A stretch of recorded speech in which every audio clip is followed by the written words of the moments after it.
जैसा कि last episode में हमने देखा था कि ड्रिफ्टिंग क्लाउड सेक्ट में सो ट्रायल की प्रिपरेशन शुरू हो चुकी है, मगर वहाँ के एल्डर्स को पता था कि वो हर बार जैसे इस बार भी हार जाएंगे, तो उन्होंने डिसाइपल्स को लीड करने की जिम्मेदारी एल्डर सॉन्ग पर सौंप दी। साथ ही उन्हें हानली और डोंग के इरादे पता करने थे, तो सॉन्ग अपनी माइंड प्रॉबिंग टेक्निक का यूज करते हुए इन दोनों के माइंड्स को चेक करती है, जिसमें हानली तो नॉर्मल था मगर डोंग एक डू फैमिली का डिसेंडेंट है। ये बात सॉन्ग को पता चल गई थी। वो समझ गई कि डोंग को किसी दूसरे सेक्ट ने यहाँ पर जासूसी करने भेजा होगा, लेकिन फिलहाल फेरी सॉन्ग के पास डोंग के खिलाफ कोई सबूत नहीं था। और फाइनली सो ट्रायल को अटेंड करने के लिए तीनों सेक्ट जमा हो गए। यहाँ पर सॉन्ग अपनी गजब की ऑरा और शानदार फिनिक्स बर्ड्स के साथ अपने डिसाइपल्स को लेकर पहुंच चुकी थी। अब आगे तो इस एपिसोड की शुरुआत उसी सीन से होती जहाँ पर तीनों सेक्ट सो ट्रायल के लिए जमा हुए थे। यहाँ पर हानली एल्डर सॉन्ग की फिनिक्स के बारे में ही सोच रहा था कि भले ये स्पिरिचुअल बीस्ट सिर्फ 5वीं लेवल पर है, मगर खतरा महसूस होते ही ये अपनी साइज और फॉर्म को आसानी से तब्दील कर सकता। इधर एल्डर सॉन्ग के अरीना में जाते एल्डर फू और एल्डर बाय उसे ग्रीट करने लगे। फू कह रहा था कि पिछली बार जब आप इस ट्रायल में आई थी तब आपने टॉप रैंकिंग हासिल की थी। उस वक्त आप एक कंटेस्टेंट थी और इस बार आप एक एल्डर हो, तो हम उम्मीद करेंगे कि इस बार हिस्ट्री दोबारा से रिपीट हो जाए। तो सॉन्ग उसका शुक्रिया अदा करते हुए कहने लगी कि अब हमने ट्रायल में जरा भी देर नहीं करनी चाहिए। तो ये लोग तुरंत ही अपनी जगह संभालने चले गए। साथ ही वहाँ पर जोर जोर से बेल स्कोरिंग करते हुए इस मुकाबले की शुरुआत हो रही थी। एल्डर फू सभी डिसाइपल्स का वेलकम करते हुए कहने लगे कि आप सभी लोगों में गजब की एबिलिटीज होगी, इसलिए तो इस सबसे इम्पोर्टेंट शो ट्रायल में पार्टिसिपेट करने का मौका तुम लोगों को दिया गया। तभी हानली को सिल्वर मून की आवाज आ रही थी। वो हानली को बताती है कि ये बंदा मुझे एक नंबर का खड़ूस लग रहा। तो हानली कहने लगा कि तुम बस थोड़ी देर के लिए अपने मुंह की पेटी बंद रखो ताकि मैं ट्रायल्स के रूल्स को केयरफुली समझ पाऊँ। इधर एल्डर फू कहने लगा कि आज तक जितनी भी ट्रायल्स हुई थी उन्हें नॉर्मल तरीके से ही ऑर्गेनाइज किया गया, लेकिन इस बार हमारा मास्टर आर्टिसन सेक्ट इस ट्रायल को होस्ट कर रहा है, तो ये बात कंफर्म है कि हम इसे इंटरेस्टिंग जरूर बनाएंगे। और अब वो अपनी पावर्स का यूज करते हुए वहाँ के एक आर्टिफैक्ट को एक्टिवेट कर देते हैं, जिसके चलते बड़ी बड़ी जंजीरों से सो ट्रायल के प्लेटफॉर्म को ऊपर की तरफ पुल किया गया। एल्डर फू बता रही थी कि दो ओपोनेंट को 2 अरीना दी जाएगी और उन्हें बस इस ऑप को अपने ओपोनेंट के अरीना फॉर्मेशन में डालना होगा। जो भी पहले बाजी मारेगा जीत उसकी होगी। सो गाइस, यहाँ पर एक फुटबॉल जैसा कॉन्सेप्ट था, जो भी पहला गोल करेगा जीत उसकी होगी। साथ ही एल्डर फू बता रही थी कि अगर आप में से किसी ने भी अपने ओपोनेंट को बुरी तरह से घायल किया तो उस डिसाइपल को डिस्क्वालीफाई किया जाएगा। अगर किसी ने अपने ओपोनेंट के अरीना फॉर्मेशन को भी डिस्ट्रॉय किया तो उसे भी ट्रायल से डिस्क्वालीफाई किया जाएगा। इसका सीधा मतलब ये है कि तुम में से कोई भी चालाकी नहीं कर सकता। वहीं पर एल्डर बाय कहने लगा कि वाह, मास्टर आर्टिसन सेक्ट की प्रिपरेशन तो गजब की है। और अब एल्डर फू इस ट्रायल के फर्स्ट प्लेस विनर को मिलने वाला रिवॉर्ड भी शो करता है, जो की थी सोल स्टेबलाइजिंग पिल। वो बता रही थी कि इसे तीनों सेक्ट के मास्टर्स ने मिलकर प्रिपेयर किया है। वहीं पर हम एंशिएंट सोर्ड सेक्ट के डिसाइपल मिंग डाई को देख पाते हैं। वेल, इस बंदे के पास 9 स्पिरिट सोर्ड बॉडी थी और यही क्वालिटी इसे सबसे स्पेशल बनाती है। इधर एल्डर फू बता रही थी कि इस ट्रायल में जो भी टॉप 10 रैंकिंग हासिल करेंगे उन्हें टॉप ग्रेड के मैजिकल आर्टिफैक्ट्स रिवॉर्ड के तौर पर दिए जाएंगे। इतना ही नहीं, उन टॉप 10 डिसाइपल्स को मौका मिलेगा स्पिरिट आई ट्री के एसेंस को कलेक्ट करने का। वेल, एल्डर फू की ये बात तो हानली को भी पसंद आई थी। वो दिल ही दिल में कह रहा था कि इसलिए तो मैं यहाँ आया हूँ। वैसे भी ये कॉन्टेस्ट जीतना मेरे लिए कोई बड़ी बात नहीं। और उतने में ही एल्डर फू ने सो ट्रायल का आगाज कर दिया। इस ट्रायल के शुरू होने से पहले ही वहाँ पर आतिशबाजी की जा रही थी ताकि डिसाइपल्स को थोड़ा सा चीयरफुल महसूस हो। इधर सिल्वर मून हानली से कह रही थी, मुबारक हो मास्टर, ऐसे कॉन्टेस्ट में तो आप अपने एबिलिटीज को काफी अच्छे से छुपा पाओगे। और अब फर्स्ट राउंड की शुरुआत हो चुकी थी, जो कि हेवनली सोर्ड सेक्ट के मिंग डाई और मास्टर आर्टिसन सेक्ट के एक बंदे के दरमियान हो रहा था। यहाँ पर मिंग डाई तो अपनी सोर्ड स्किल्स की वजह से काफी ज्यादा फेमस था, तो वो अपनी फ्लाइंग सोर्ड का यूज करते हुए तुरंत ही अपने ओपोनेंट पर स्ट्राइक्स करना शुरू कर देता है, जिसे वो बंदा एक शील्ड की मदद से काउंटर करने लगा। हालांकि मिंग डाई के सोर्ड अटैक की स्पीड के सामने वो थोड़ा सा कमजोर पड़ गया। साथ ही साथ मिंग डाई उस बंदे को ऑप के करीब जाने से भी रोकने लगा। यहाँ पर मिंग डाई का डोमिनेंस देखकर ही वो बंदा इधर उधर भागने लगता है, मगर फिर भी वो उस ऑप के करीब जाने की कोशिश कर रहा था। और उसी वक्त मिंग डाई उस ऑप पर एक किक मारते हुए ऑप के साथ साथ उस बंदे को भी अरीना के फॉर्मेशन में पहुंचा चुका था, जिसके चलते मिंग डाई ने एक शानदार जीत हासिल कर ली। इधर सनुहा मिंग डाई के पावर्स देखकर कह रहा था कि इस बंदे के पास तो सोर्ड स्पिरिट बॉडी है, काश मेरे पास भी ऐसी बॉडी होती। जो सुनकर मोपिलिंग कहती कि अगर तुम्हें सोर्ड स्पिरिट इतनी ही ज्यादा पसंद थी तो फिर तुमने पहले ही एंशिएंट सोर्ड सेक्ट को ज्वाइन करना चाहिए था। भला हमारे सेक्ट में आने के लिए तुम्हें किसने बोला था? जिस पर सनहुआ कहता है क्या यार सीनियर, आप हमेशा मेरा मजाक उड़ाती हो। भला मेरे जैसे गरीब की ऐसी किस्मत कहा जिसे 9 सोर्ड स्पिरिट बॉडी मिल जाए। और उसी वक्त अगले मुकाबले की अनाउंसमेंट की जाती है जो कि था हानली और एंशिएंट सोर्ड सेक्ट के याओ फेंग के दरमियान। वहाँ मौजूद डिसाइपल्स कह रहे थे कि ये हानली तोची कंडेंसेशन स्टेज का कल्टीवेटर है, तो भला इतना कमजोर बंदा फाउंडेशन एस्टेब्लिशमेंट वाले डिसाइपल का मुकाबला कैसे कर पाएगा? इन दोनों की कल्टीवेशन में तो बहुत बड़ा गैप है। शायद ड्रिफ्टिंग क्लाउड सेक्ट के पास अब पावरफुल लोग बचे ही नहीं, इसलिए तो किसी भी लूजर को उठाकर कॉन्टेस्ट में भेज रहे हैं। इधर हानली उनकी सारी बातें गौर से सुन रहा था और फिर वो तुरंत ही अपने ओपोनेंट का मुकाबला करने के लिए रवाना हो गया। तभी सनहुआ उसे बताता है कि भाई वो बंदा फाउंडेशन एस्टेब्लिशमेंट लेवल का कल्टीवेटर है, प्लीज फाइट करते हुए मर मुरा मत जाना। मैं चाहता हूँ कि तुम जिंदा वापस आओ ताकि हम जम के पार्टी कर पाएंगे। उसकी बातें सुनकर हानली को हंसी आ रही थी, जिसके बाद वो तुरंत ही डाइस पर कूद गया। डिसाइपल्स कह रहे थे कि वाह, इस बंदे की हिम्मत की तो दाद देनी चाहिए, देखो तो इतने खुशी खुशी मरने के लिए चला गया। हमने सुना है कि ये बंदा किसी ग्रेट फैमिली का यंग मास्टर है, मगर आज तो इसका पैसा भी इसे बचा नहीं पाएगा।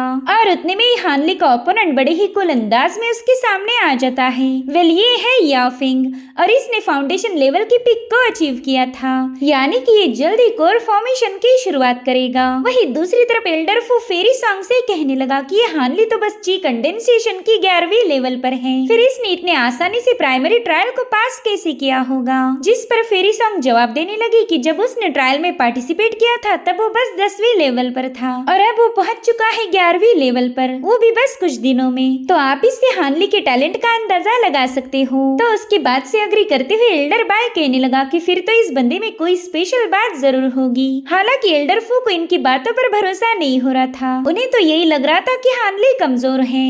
और ऐसे ही सेम सोच याओ फेंग की थी। वो हानली से कहने लगा कि बच्चे फाइट करने के बजाय सीधा सरेंडर कर दे। मुझे एक ची कंडेंसेशन वाले बंदे को सबके सामने बुली करना अच्छा नहीं लगेगा, इससे मेरी रेपुटेशन पूरी तरह से खराब होगी। और फिर उसने बड़ी ही तेजी के साथ हानली पर अपनी फ्लाइंग सोर्ड से अटैक कर दिया। इधर हानली दिल ही दिल में कह रहा था कि कोई बात नहीं, मैं तेरी रेपुटेशन बिल्कुल खराब नहीं होने दूंगा। सभी लोग यही बोलेंगे कि तूने एक पावरफुल बंदे का मुकाबला किया था। और अब हानली ने अपने टैलिस्मान को रिलीज करते हुए सीधे उसके फ्लाइंग सोर्ड्स पर निशाना साधा, जिसके चलते उस बंदे की फ्लाइंग सोर्ड पंखुड़िया बनकर हानली पर बरसने लगी। जो देख उस बंदे को तो अपनी आंखों पर यकीन ही नहीं हो रहा था। वो सोचता है कि आखिर इस बंदे ने कौन सी ट्रिक का यूज किया होगा। और अब इस बार वो मल्टीपल फ्लाइंग सोर्ड्स को रिलीज करता है, मगर उनका अंजाम भी सेम वैसा ही था। वो बंदा हानली पर अटैक नहीं बल्कि फूल बरसा रहा था। इस सब से इरिटेट होकर वो बंदा सीधे हानली पर एक क्लोज अटैक करने चला गया। हालांकि तब तक हमारे हीरो ने अपने आसपास एक पावरफुल शील्ड को फॉर्म कर लिया था, जो कि याओ फेंग को बड़ी ही तेजी के साथ पीछे ढकेल चुकी थी।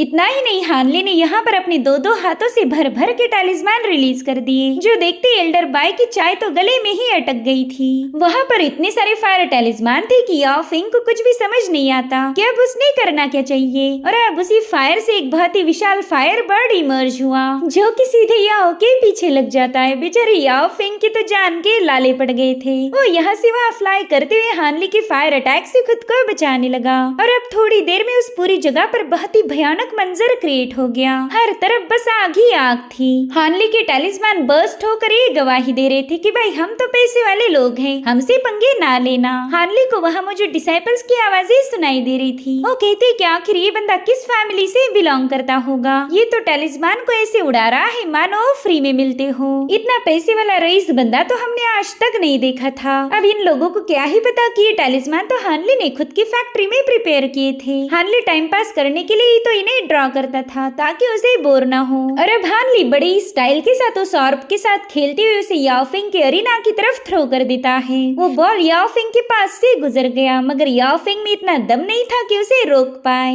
इसलिए वो एल्डर से शिकायत करने लगा कि इस बंदे ने यहाँ पर जानबूझकर आग लगाई ताकि अरीना डिस्ट्रॉय हो जाए। इसे आपने जल्दी से डिस्क्वालीफाई कर देना चाहिए, क्योंकि इस हानली ने ट्रायल के रूल्स को ब्रेक किया है। तो एल्डर भी उस अरीना को केयरफुली ऑब्जर्व करने लगे, जो कि पूरी तरह से ही सेफ था। हानली ने वहाँ पर जो भी आग लगाई थी उसने उसे काफी अच्छे से कंट्रोल भी किया, जिसके चलते वो एल्डर कहने लगे कि अरीना तो जरा भी डैमेज नहीं हुआ। और इसी वजह से मैं अनाउंस करता हूँ कि इस मुकाबले को ड्रिफ्टिंग क्लाउड सेक्ट के हानली ने अपने नाम किया है। तो हानली तुरंत ही उनका शुक्रिया अदा करने लगा, जो देखकर तो याओ गुस्से में लाल पीला हो गया। उसने हानली को हल्के में लिया, जिसके चलते उसे सबके सामने जलील होना पड़ा। इधर सनहुआ और मुपिलिंग काफी ज्यादा खुश थे। साथ ही साथ हम एल्डर सॉन्ग के चेहरे पर भी स्माइल देख पाते हैं। ये बंदी इतनी आसानी से किसी से इम्प्रेस नहीं होती। वहीं पर एल्डर बाय कह रहे थे कि इस बंदे ने तो बहुत ही अमेजिंग परफॉर्मेंस शो किया। इसने लगातार फायरबॉल रिलीज किए और फिर बड़ी ही चालाकी से अरीना डैमेज होने से पहले ही उन्हें बुझा दिया। इसकी कंट्रोलिंग पावर तो गजब की थी, जिससे ये बात साबित होती है कि इस बंदे ने अपनी स्किल पर काफी ज्यादा मेहनत की होगी। मगर एल्डर फू अभी भी हानली से इम्प्रेस नहीं होते। वो कहते कि चाहे ये बंदा कितना भी स्मार्ट क्यों ना हो, ये तो सिर्फ ची कंडेंसेशन लेवल पर है। मुझे नहीं लगता ये ज्यादा देर तक मुकाबले में टिक पाएगा। उसकी ये बात फेरी सॉन्ग को जरा भी पसंद नहीं आई। वो कहते कि इतनी जल्दी प्रेडिक्ट करना सही नहीं होगा। चलो देखते इस बार के टॉप 10 रैंकिंग में सबसे फर्स्ट टॉप कौन हासिल करेगा। और अब हमें ट्रायल के कई सारे मुकाबले दिखाए गए, जिसमें हानली ने मास्टर आर्टिसन सेक के डिसाइपल्स को हरा दिया। वहीं पर मुपिलिंग भी गजब का परफॉर्मेंस दिखा रही थी। हानली और मुपिलिंग की जीत ने ड्रिफ्टिंग क्लाउड सेक को एक स्ट्रॉन्ग पोजीशन पर लाके खड़ा कर दिया।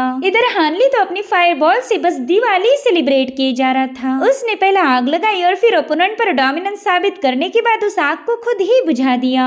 कुछ लोग तो हानली के फायरबर्ड को देखते ही डर के मारे अरीना छोड़कर भाग रहे थे, जिसके चलते हानली ने कई सारे मुकाबलों में काफी आसानी के साथ जीत दर्ज की। यहाँ पर मुपिलिंग भी उसके साथ थी, जिससे तो मानो पूरी अरीना में खुशी का माहौल छा गया। कई सालों से ड्रिफ्टिंग क्लाउड सेक को इस अरीना में जलील होना पड़ा था, मगर आज उन पर वो नौबत नहीं आएगी। उनकी खुशी का कोई ठिकाना नहीं था। साथ ही ड्रिफ्टिंग क्लाउड के डोमिनेंस को सेलिब्रेट करने के लिए वहाँ पर आतिशबाजी की जा रही थी। वहीं पर सनहुआ ने भी अपनी गजब के पावर्स का शो ऑफ करते हुए जीत दर्ज की। इधर हानली ने दोनों सेक्ट पर अपना डोमिनेंस साबित कर दिया। उसके टालिस्मान के सामने टिक पाना किसी के बस की बात नहीं थी। वहीं पर डोंग भी अपनी स्पेशल आइस मून व्हील का यूज करते हुए जीत हासिल कर चुका था। और इन्हीं अमेजिंग परफॉर्मेंस के चलते ड्रिफ्टिंग क्लाउड सेक्ट ने जीत का रिकॉर्ड बना लिया। अब हमें इस ट्रायल के कुछ दिनों बाद की कहानी दिखाई जाती है। जिन भी डिसाइपल्स ने सो ट्रायल के टॉप 10 रैंकिंग पर अपनी जगह बनाई थी, उन्हें स्पिरिट आई ट्री के ट्रायल में पार्टिसिपेट करने का मौका मिल गया। एल्डर फू बता रहे थे कि 100 सालों पहले एल्डर पाई और फेरी सॉन्ग ने इस ट्रायल में पार्टिसिपेट किया था, मगर आज वो अपने डिसाइपल्स के साथ यहाँ आए हैं। वक्त बदलने में जरा भी देर नहीं लगती। जिस पर एल्डर बाय कहने लगा कि उस वक्त मैंने स्पिरिट आई ट्री कॉन्टेस्ट में जीत दर्ज की थी, तब से लेकर आज तक हमारे एंशिएंट सोर्ड सेक को कोई भी हरा नहीं पाया। इधर हानली उस अजीब सी जगह को काफी केयरफुली ऑब्जर्व कर रहा था। वो सोचता है कि ऐसी बंजर जगह पर एक डिवाइन ट्री कैसे हो सकता। उतने में ही एल्डर फू बताने लगा कि भले स्पिरिट स्टेबलाइजिंग पिल नेसेंट सोल अचीव करने वाले बंदे के हार्ट डीमंस को कंट्रोल कर सकती है, मगर वो पिल तुम्हारे डिसाइपल के लिए ज्यादा फायदेमंद नहीं होगी, क्योंकि उसके पास तो 9 स्पिरिट सोर्ड बॉडी है। दरअसल यहाँ पर एल्डर फू मिंग दाई की बात कर रहे थे। वो एल्डर बाई से कहने लगे कि अगर ये कॉन्टेस्ट तुम्हारा डिसाइपल मिंग दाई जीत जाता है, तो उस पिल के बदले में तुम्हारे साथ किसी और चीज का सौदा करना चाहूंगा। अगर तुम राजी हुए तो, वैसे मेरी तुम पर कोई जबरदस्ती नहीं। जिस पर एल्डर बाई कहने लगा कि भाई आप तो पूरी तैयारी के साथ आए हो, मगर तुमने ड्रिफ्टिंग क्लाउड सेक्ट को भी कंसीडर करना चाहिए। इस बार उनके चारों डिसाइपल टॉप 4 में पहुंच चुके हैं। इनफैक्ट इनमें से तो 2 ची कंडेंसेशन लेवल पर होके भी इतना जबरदस्त परफॉर्म कर पाए, इसलिए शायद ड्रिफ्टिंग क्लाउड सेक्ट के इस बार जीत दर्ज करने के चांसेस स्ट्रांग हैं। हानली और डोंग से तो मुझे कई सारी उम्मीदें हैं। मैं जानता हूँ कि ये दोनों बहुत ही जल्द कल्टीवेशन की ऊंचाइयों को छू जाएंगे। वहीं पर हानली को सिल्वर मून की आवाज आ रही थी। वो कहती सीनियर, ये लोग तो उस मिंगदाई की कुछ ज्यादा ही तारीफें कर रहे हैं। अगर आप उसे एक स्ट्राइक रख दो तो वो बंदा जगह से उठ नहीं पाएगा। मेरे ख्याल से आपने उस मिंगदाई को सबक सिखाना चाहिए। जिस पर हानली कह रहा था, मैं तुम्हारे जैसा डीमन थोड़ी ना हूँ जो बेवजह किसी को परेशान करूंगा। वैसे ये जगह मुझे काफी ज्यादा अजीब लग रही। मैं पूरे यकीन के साथ कह सकता हूँ कि इस जगह पर तीनों सेक्ट के कई सारे पावरफुल कल्टीवेटर्स छुपे होंगे, ताकि वो इस जगह को प्रोटेक्ट कर पाए। और तभी एल्डर फू कह रहा था कि तुम टॉप 10 डिसाइपल्स को स्पिरिट आई ट्री कॉन्टेस्ट में सहभागी होने का मौका मिला, तो तुम लोग इस कॉन्टेस्ट को जरा भी हल्के में मत लेना। मैं चाहता हूँ कि इस मुकाबले में तुम अपना बेस्ट दो।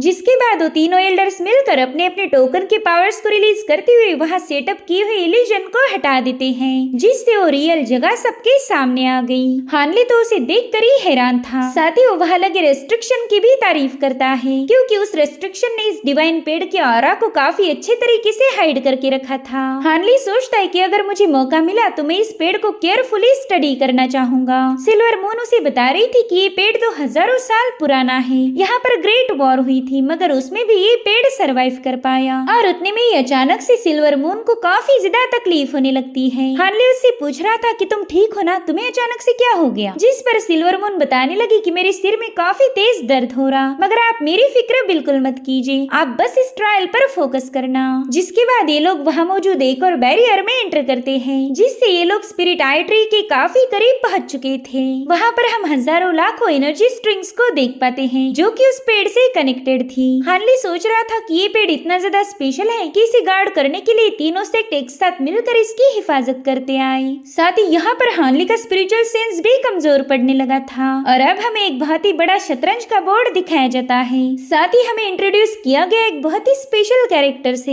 एक छोटा बच्चा अपनी फ्लाइंग स्वॉर्ड पर सवार हो कि इस बाजी को कैसे जीता जाए इसी के बारे में सोच रहा था। हानली तुरंत ही उसे पहचान गया कि ये तो कोई छोटा बच्चा नहीं बल्कि एक नेसेंट सोल लेवल का कल्टीवेटर है। उतने में ही एल्डर बाय उन्हें ग्रीट करके पूछने लगे कि अंकल लान आप यहाँ पर क्या कर रहे हो? जिस पर लान कहते चुप करो बच्चे, क्या तुम्हें दिखाई नहीं दे रहा मैं एक क्रूशल पॉइंट पर हूँ, अगर मैंने गलत दाव खेला तो हार जाऊंगा। दरअसल ये एंशिएंट सोर्ड सेक्ट के एल्डर लान थे और इनके पास फायर ड्रैगन की बॉडी है। और अब लान काफी सोच समझकर अपने चेस पीस को ऑब्जर्व करते हुए अपनी चाल खेलते हैं और उनकी ये चाल कामयाब हो गई। उन्होंने काफी मुश्किल से ये दाव जीत लिया था, इसलिए वो जोर जोर से हंसते हुए कहने लगे कि अरे वाह देखो तो मैं ये दाव जीत चुका हूँ। यहाँ पर हमें इनके अपोनेंट की सिर्फ आवाज सुनाई देती है। वो कह रही थी कि सीनियर लान आपकी चेस खेलने की एबिलिटी को कोई मात नहीं दे सकता, इसलिए मैं आपके सामने हार मानता हूँ। जिस पर लान कह रही थी वो जूनियर कहे ऐसा तो नहीं ना कि तुमने जानबूझकर मुझे जीतने दिया, हो सकता है तुम्हारे पास भी जीतने का मौका हो, मगर तुम एक बुढ़े का दिल नहीं दुखाना चाहते। जिस पर वो बंदा कह रहा था ना सीनियर भला मैं ऐसा क्यों करूँगा, मैं अपने अंकल मास्टर से कभी झूठ नहीं बोलता। जो सुनकर तो लान और ज्यादा खुश हो गए। वो कहते कि ये जीत मुझे काफी ज्यादा अच्छी लगी, अब ना हम बाद में खेलेंगे, मैं यहाँ पर एक इम्पोर्टेंट काम करके आता हूँ। और अब वो कोई धुन गुनगुनाते हुए इन सभी लोगों को काफी केयरफुली ऑब्जर्व करने लगते हैं। डिसाइपल्स को तो इस एल्डर से काफी ज्यादा डर लग रहा था। वहीं पर हानली के दिमाग में ख्याल आ रही थी कि कहीं ये मास्टर मेरी असली कल्टीवेशन लेवल को पहचान न ले। यहाँ पर अगर कुछ गड़बड़ी हो गई तो हानली को एक साथ कई सारे लोगों का मुकाबला करना पड़ेगा। और उतने में एल्डर लान उन्हीं के जूनियर एल्डर बाय से सवाल पूछते हैं कि भतीजे जरा बताओगे तुमने हमारे एंशिएंट सोर्ड सेक्ट को कब ज्वाइन किया था? तो बायो ने रिस्पेक्ट पेश करते हुए जवाब देते कि मैंने हमारे सेक्ट को ज्वाइन किए हुए 100 साल से भी ऊपर हो गए। तो लान अपनी उंगलियों पर कुछ काउंट करते हुए कहने लगे कि बाप रे, यानी कि तुमने 100 सालों से भी ज्यादा मुश्किलों को फेस किया है, तुम्हें तो हर वक्त काफी ज्यादा बुरा लगता होगा। अब इस पर एल्डर बाय थोड़ा सा कंफ्यूज होकर पूछने लगा कि सीनियर आप एग्जैक्टली कहना क्या चाहते हो? वही दूसरी तरफ हानली थोड़ा सा रिलैक्स हो गया, वो समझ गया कि लान तो एल्डर बाय के लिए यहाँ आए हैं। वहीं पर लान कहते क्या मतलब तुम्हें अभी भी समझ नहीं आया? अरे यार कैसी बातें करते हो बच्चे, मुझे उल्लू बनाने की कोशिश मत कर, मैं जानता हूँ तू राइचस अलायंस से बिलोंग करता है,